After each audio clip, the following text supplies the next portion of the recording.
Good morning, PreCalc. Hope you guys are doing good. Today's video notes are on section 3.6, reciprocal functions. What is a reciprocal? You remember this word from your early math days. I put an example here like the number a. The reciprocal would be 1 over a, or let's just say the number I gave you was 2/3. Reciprocal just means to flip it right over, so the reciprocal would be 3/2. A classic example we have right here. What's the reciprocal of 3/4? Flip it upside down, and the reciprocal is 4/3. Do you remember the reciprocals of all of our basic trig functions? So I'm looking for the reciprocal of sine, cosine, and tangent. Do you remember them? Here they are written for you. The reciprocal of sine is cosecant. The reciprocal of cosine is secant. And the reciprocal of tangent is cotangent. And remember, tangent and cotangent were really easy to remember. They sound alike. Sine and cosecant and cosine and secant, I always remember that the letters don't match. I go from that S in the front to the C, or the C in the front to the S. All right, let's take a look at them in graph form, or in table form, I should say. Here are your reciprocal functions: sine with cosecant, or I guess I could say cosecant with sine, or cosine with secant, or secant with cosine, or tangent with cotangent, or cotangent with tangent. All right, there are also reciprocal functions of power functions, polynomial functions, exponential functions. Anytime you take a function and just flip it upside down so it's got the 1 in the numerator and then the rest of it underneath, you then have a reciprocal function. So I guess you could just say a reciprocal function has 1 on the top and then something else on the bottom. For example, you know what? Let's actually put some examples here, though, of reciprocal power functions. So a reciprocal power function, instead of like 3x to the third, it might be y equals 1 over 3x to the third. Right? Or we could do the reciprocal of an exponential function. Say I had the exponential function 4 to the power of x. My reciprocal function would be y equals 1 over 4 to the power of x. So basically, just as we were saying, a reciprocal function is a function of the form f of x equals 1 over x. Or basically, we could say 1 over something. All right, what are you noticing here? I hope you're noticing that reciprocal functions always have denominators. So there's that nice friendly 1 in the top, but then you got a lot going on in the denominator. Now, one thing we know in math, you are not allowed to have a 0 in the denominator of the function. If you do, it is considered undefined. In my trig class this year, they always call it syntax error because that's what the calculator says. But officially, it's undefined. So whenever you have a 0 in the denominator, that would be undefined. So since we know that's not allowed, let's make it our plan to always set our denominator equal to 0 to see what values are not included in the domain. They are literally not allowed to be part of our domain. Whatever values make that denominator 0. All right, so here's going to be our ongoing plan for reciprocal functions. And we have it written here, listed as steps. First step, there is a vertical asymptote wherever the function, and I wrote it like a reciprocal function, y equals 1 over f of x, has an f of x equals 0. In other words, there is a vertical asymptote wherever the denominator equals 0. So you set the denominator equal to 0, you say, that's not included in my domain, that's where my vertical asymptote exists. And remember, a vertical asymptote is simply a vertical line. This should be straight, exactly vertical, just kind of giving you an example. And that is a line that the curve approaches as it heads towards infinity. It keeps getting closer and closer to, but it never actually crosses. So if I had a graph approaching this line, I'd be going, oh, closer, closer, closer, closer, closer, closer, up. Never actually touch that vertical asymptote. You just keep getting closer and closer to it. All right, so that's how we find the vertical asymptote. We set the denominator equal to 0 and solve. Next step, find the horizontal asymptote. All right, horizontal asymptote for a reciprocal function always exists every single time at y equals 0. Now, another word for y equals 0 is the x-axis. The x-axis will act as our horizontal asymptote for every reciprocal function. That's because a reciprocal function is considered, I like to call it bottom heavy as like the casual term. It basically just means you have a higher degree in the denominator rather than in the numerator.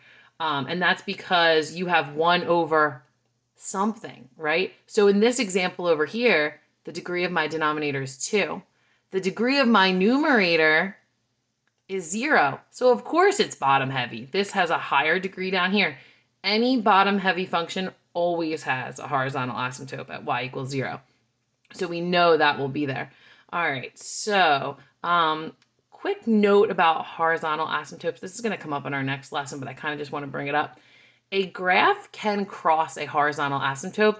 A horizontal asymptote just shows a graph how to behave. So it says, behave as you approach infinity, you're going to kind of approach the x-axis. Or as you approach negative infinity, you're going to approach the x-axis. However, it can cross it, but vertical asymptotes cannot be crossed. So horizontal can, and later we'll learn that slant asymptotes can be crossed as well.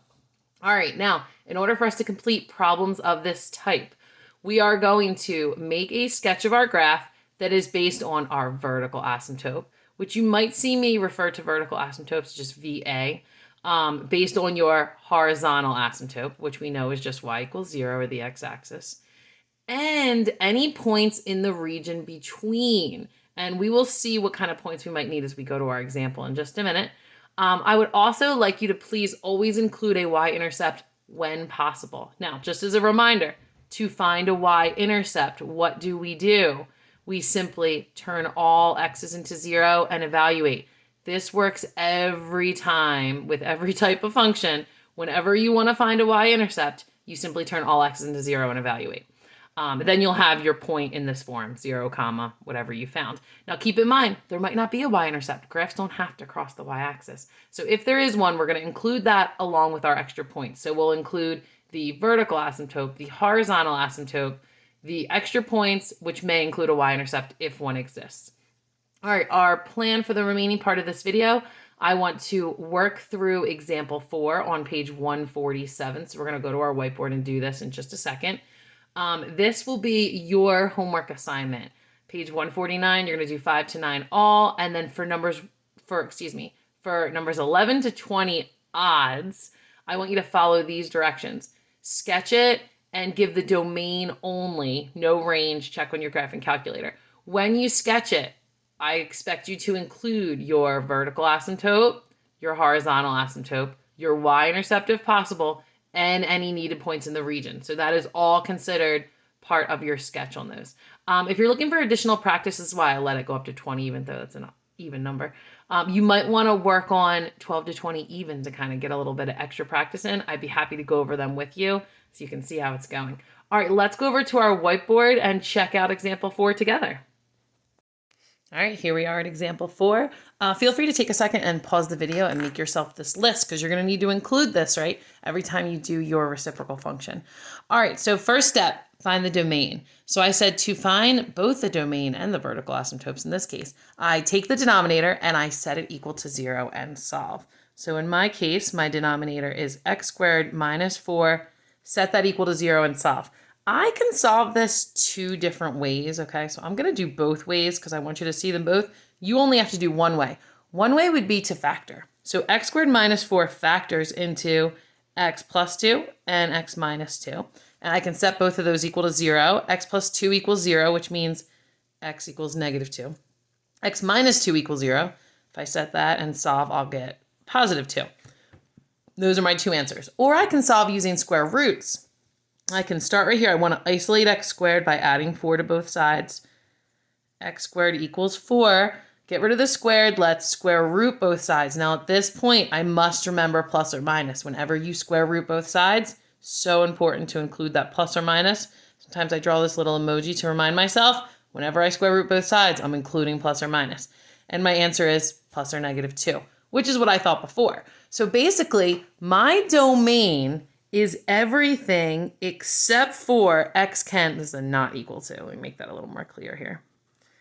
X is all real numbers except for it is not equal to plus or minus 2. Now, if I want to write that out in interval notation, it's going to be a pretty long statement, right? I'm going to say I go from negative infinity up to negative 2, don't include it.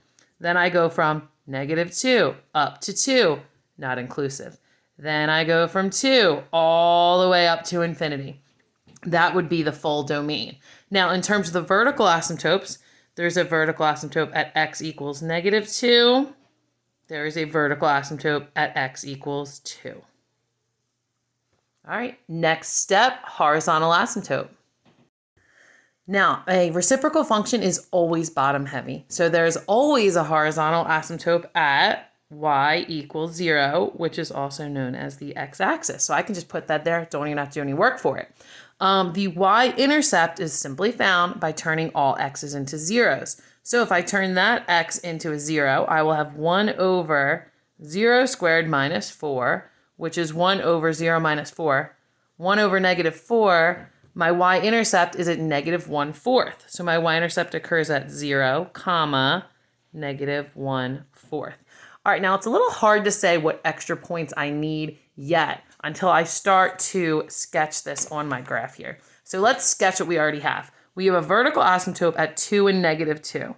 So a vertical asymptote at x equals 2. A vertical asymptote at x equals -2. I'm going to go ahead and count by 2's on this graph because I feel like it just makes it a little easier to see, especially in the video. Then I have a horizontal asymptote at y equals 0. It's really hard to draw that because I already have the x-axis drawn, but I'm going to try and make it look like I'm dashing right along that. That's my horizontal asymptote. I have a y-intercept at 0, comma, -1/4. Ooh, very interesting. My y-intercept is here. So now I'm wondering, does my graph stay down here? Does it stay up? Does it go up here and stay there? Does it curve like that? It's really hard to say. I'm going to say I definitely need a point in here. So I'm going to do 1 as one of my extra points and definitely -1 as one of my extra points. That'll kind of show me what's happening in here. No idea what's happening over here. I know if I'm up here, my graph will curve like this. If I'm down here, my graph will curve like this because I have to follow that vertical asymptote and not touch it. And I have to run really close to the y-intercept. I may slightly pass it or not. That could go either way because horizontals can go either way. But let's do a point out here. Let's do like 3. And you know what? Let's do -3 out there. Let's figure out what these points are so we can put them on our graph and have a better idea of where to go. Just steady that with my other elbow. I think I need to get a tripod for this. All right, here we go. F of 1. So if I plug in a 1 here, I'm going to get 1 over 1 squared minus 4, which is 1 over 1 minus 4, which is 1 over -3. That would be -1/3. I can see plugging in a -1 actually has the same exact effect. So that will also be -1/3. All right, so we did that. Let's plug in our 3. 1 over 3 squared minus 4. That's 1 over 9 minus 4, which is 1/5. Oh, and -3 will also have the same effect because that just becomes +9. So that's also 1/5. So that was easy to get our extra points. Let's plug them in. F of 1 is -1/3. So that's, wow, just a tiny bit below our y-intercept. But that tells me I'm sticking down here. So follow your vertical asymptote. Your curve must be doing that. And then -1 again is -1/3. So it's just there. Follow your vertical asymptote.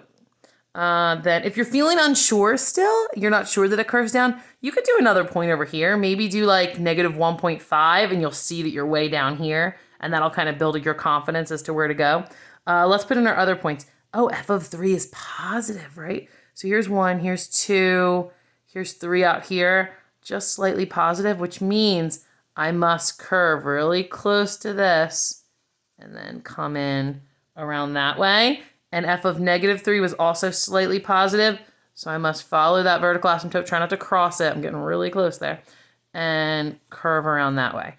All right, so my graph looks like this, this, this. Hoping that's right. Best way to find out is to confirm it on our graphing calculator.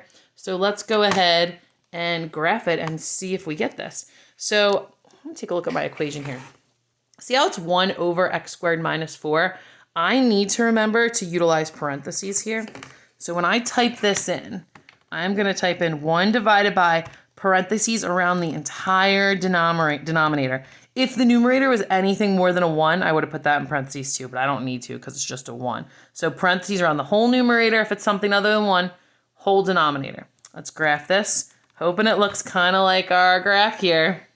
Look at that. Beautiful. There, there, and there.